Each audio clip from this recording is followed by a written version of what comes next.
लोकसभा के राजेश वर्मा के पक्ष में यहाँ पर इस वक्त प्रचार करने के लिए पहुंचे हैं। हम आपको लाइव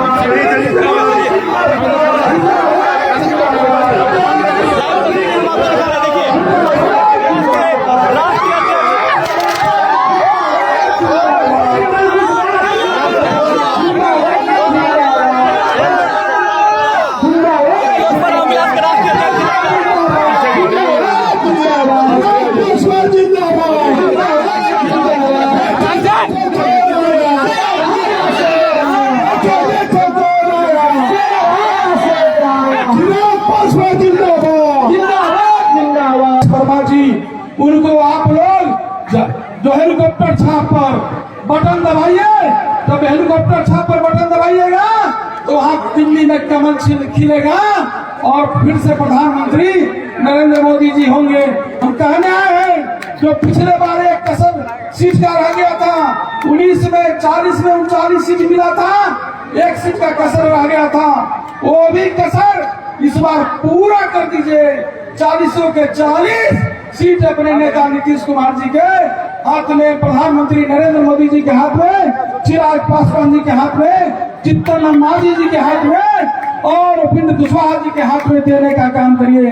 ये जो जीत होगी सिर्फ राजेश वर्मा का जीत नहीं होगी, जीत होगी नरेंद्र मोदी जी का, जीतन मांझी जी का, नीतीश कुमार जी का, उपेंद्र कुशवाहा जी का और चिराग पासवान जी का। ये आपका, आपके भविष्य का, आपके बच्चे का नए बिहार बनाने के लिए, नया भारत बनाने के लिए ये जीत होगी। इसीलिए हम आपसे विनती निवेदन करेंगे।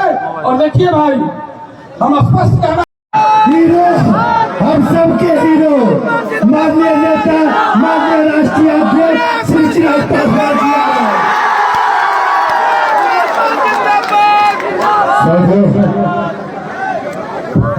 कोई और मंच होता तो स्वाभाविक तौर पर मैं राजनीति की बड़ी बड़ी बातें आप लोगों के बीच करता, पर आज जब यहाँ अपने परिवार के बीच आया हूँ, अपनों के बीच आया हूँ, अपने पिता, अपने चाचा चाची, माता, हमारी बहनें भाइयों के बीच आया हूँ, तो आज आप लोगों से कोई राजनीतिक चर्चा नहीं कर रहा, आप लोगों से ईमानदारी की बातें कर रहा।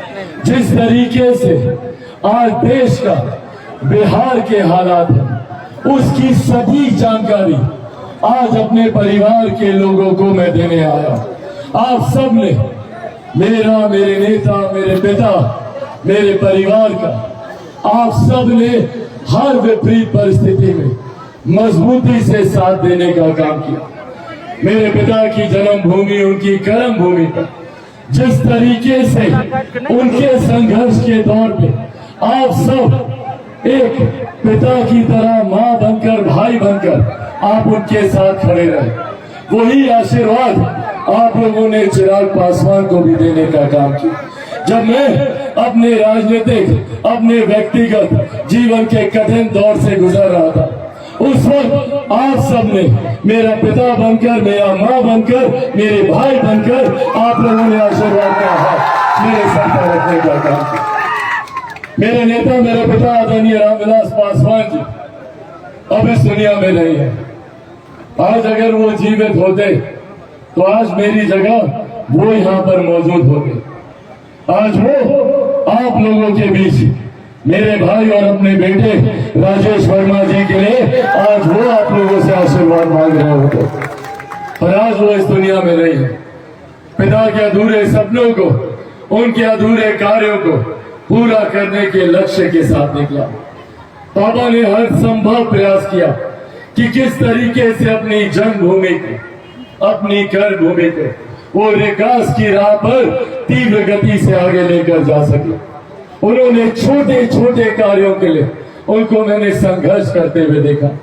जब जब उनको सत्ता का साथ बिहार में नहीं मिला और लंबे समय तक एक ऐसा जंगल राज का दौर हम सब लोगों ने देखा, जिसमें मेरे नेता, मेरे पिता को छोटे छोटे कार्य, शहर बन्नी गांव में एक छोटा सा पुल पुलिया बनाने तक के लिए उनको कितना संघर्ष करना पड़ता था, ये तमाम परिस्थितियां हम लोगों ने देखी।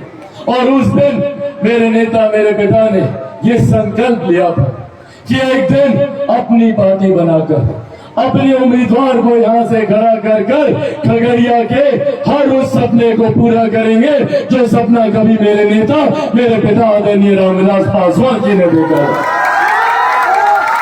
और आज जब वो इस दुनिया में नहीं है, उन्हीं के इन अधूरे सपनों को पूरा करने आज आप लोगों के बीच आया। आप लोगों के साथ आज ये जानकारी भी साझा करने आया। पहले चरण, दूसरे चरण का मतदान हो चुका है और इन दोनों चरण के मतदान के बाद एक बात तय है, एक बात स्पष्ट है कि 4 जून को जब परिणाम आएंगे तो परिणामों के बाद मौजूदा प्रधानमंत्री आदरणीय नरेंद्र मोदी जी तीसरी बार देश के प्रधानमंत्री बनने जा रहे हैं, उसमें कहीं कोई संदेह नहीं। पर ऐसे में एक अहम जिम्मेदारी हम सबकी भी बनती है कि जब 4 जून के बाद मेरे प्रधानमंत्री तीसरी बार देश के प्रधानमंत्री की शपथ लें, तो ऐसे में खगड़िया लोकसभा का यहाँ अलौली से जीता हुआ प्रत्याशी, यहाँ से गया हुआ सांसद एक ऐसा व्यक्ति होना चाहिए जो प्रधानमंत्री के ठीक बगल में बैठकर आप लोगों की समस्या का समाधान निकाले, आप लोगों की समस्या का हल करे। एक ऐसा व्यक्ति जो जीतने के बाद माननीय मुख्यमंत्री नीतीश कुमार जी के बगल में बैठकर आप लोगों की जुड़ी हुई समस्याओं का समाधान करे, आप लोगों की परियोजनाओं को पारित कराने का काम करे। और ये काम सिर्फ एक व्यक्ति कर सकता है, वो है मेरे छोटे भाई राजेश वर्मा। इसीलिए साथियों आज ये आग्रह करने आप लोगों के बीच आया, जहाँ एक तरफ तीसरी बार देश के प्रधानमंत्री बनने जा रहे हैं और उनका प्रधानमंत्री बनना जरूरी भी है। ये एकमात्र ऐसे प्रधानमंत्री है जिन्होंने देश की अर्थव्यवस्था को मजबूती देने का काम किया। आज से पहले हम में से कोई नहीं जानता था कि भारत की अर्थव्यवस्था कौन से पायदान पर है। पिछले 10 सालों में हमारे प्रधानमंत्री ने भारत की अर्थव्यवस्था को दुनिया की 5वीं सबसे बड़ी अर्थव्यवस्था बनाया है। ये श्रेय हमारे प्रधानमंत्री को जाता है। कुछ लोग कहेंगे अर्थव्यवस्था अर्थशास्त्रियों से जुड़ा हुआ विषय है, हमें क्या। पर जब एक देश की अर्थव्यवस्था मजबूत होती है तो हर राज्य का राजस्व बढ़ता है। जब राज्य का राजस्व बढ़ता है तो हर क्षेत्र का आर्थिक विकास होता है और जब क्षेत्र का आर्थिक विकास होता है तो हर गरीब व्यक्ति के हाथ में ज्यादा कमाई आती है, प्रति व्यक्ति आय में इजाफा होने लगता है। और इसी का परिणाम है कि पिछले 10 सालों में 25 करोड़ से ज्यादा लोग गरीबी रेखा से बाहर निकले हैं। 25 करोड़ एक बहुत बड़ी आबादी होती है। इस बड़ी आबादी को गरीबी रेखा से बाहर निकालने का काम हमारे प्रधानमंत्री आदरणीय नरेंद्र मोदी जी ने किया। पहली बार देश में एक ऐसे प्रधानमंत्री आए जिन्होंने 2047 तक देश को एक विकसित देश बनाने का संकल्प लिया। हमारा देश विकसित तब बनेगा जब देश का हर एक राज्य विकसित बनेगा, जब बिहार जैसा पिछड़ा राज्य विकसित बनेगा, जब हम लोग का हर एक जिला विकसित बनेगा, हर एक प्रखंड, हर एक पंचायत और हर एक गांव जब विकसित बनेगा।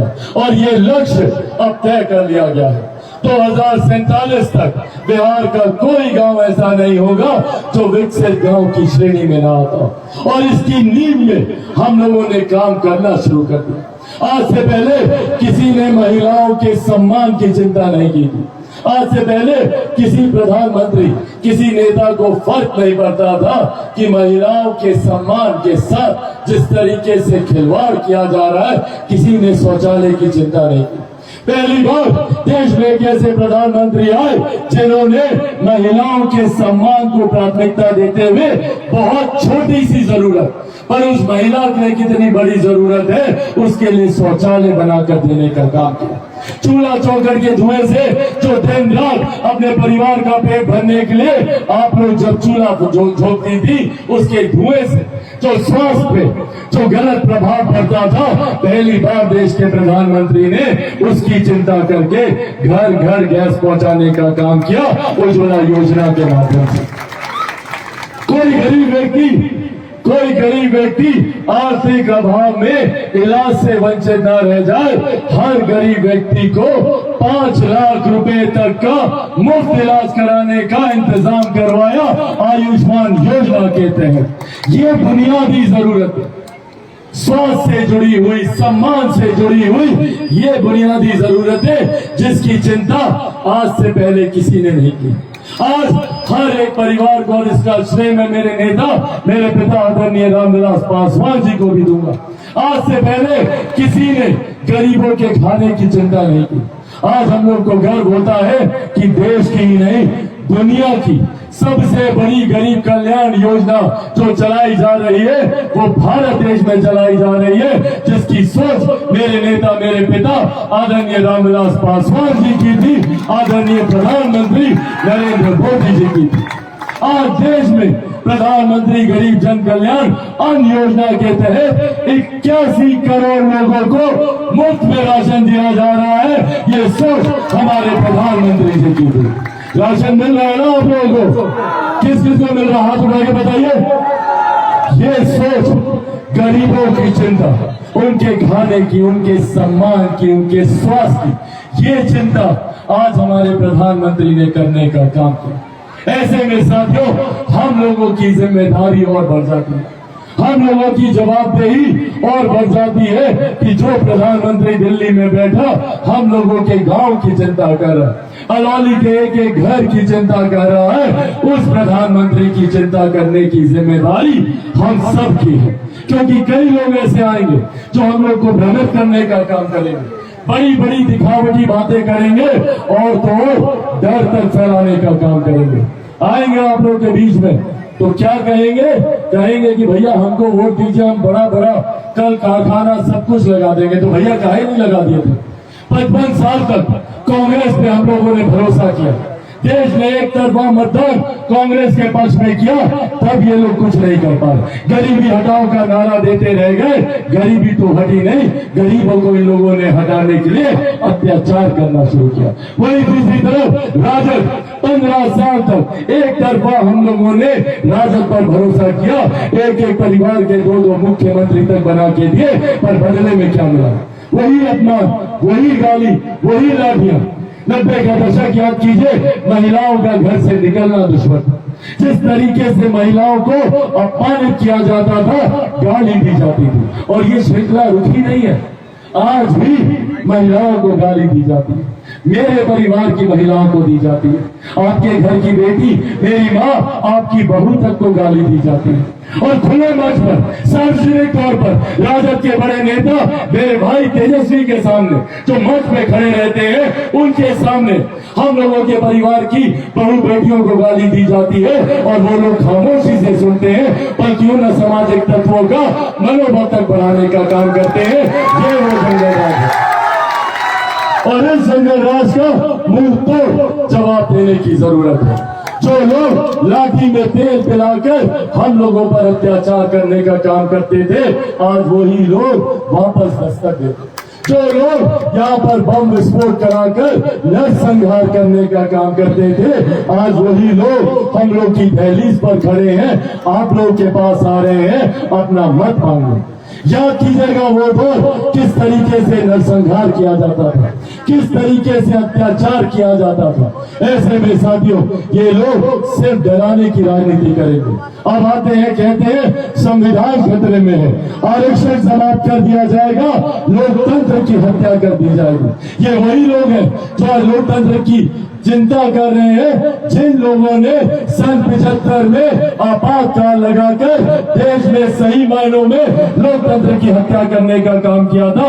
आज वो लोग लोकतंत्र की दुहाई दे रहे हैं, ये लोग डराने का काम कर रहे हैं कि संविधान खत्म हो जाएगा, आरक्षण समाप्त कर दिया जाएगा। मैं यहाँ पर रामविलास पासवान जी के संघर्षों की, आपके बेटे के संघर्षों की कसम खाकर आप लोगों को विश्वास दिलाता हूं कि जब तक चिराग पासवान जीवित है, ना संविधान पर कोई आ जाएगी, ना आरक्षण पर कोई आ जाएगी। सिर्फ ये लोग डराने की राजनीति करते हैं। मेरे भाई यहाँ पर मौजूद है, संतोष माझी जी यहाँ पर मौजूद है, संतोष सुमन मेरे भाई यहाँ पर, जिनको खास तौर पर हम सब के अभिभावक आदरणीय जीतन राम मांझी जी ने यहाँ पर भेजने का काम किया। उन्होंने खास तौर पर ये संदेश लेकर आप लोगों के बीच में भेजा, आप लोगों के तकलीफ था नहीं आ पा, उन्होंने भेजा कि जाकर आप लोगों को ये विश्वास दिलाए कि जो लोग इस तरीके के भ्रमित बातें करते हैं उनके बहकावे में आने की जरूरत नहीं।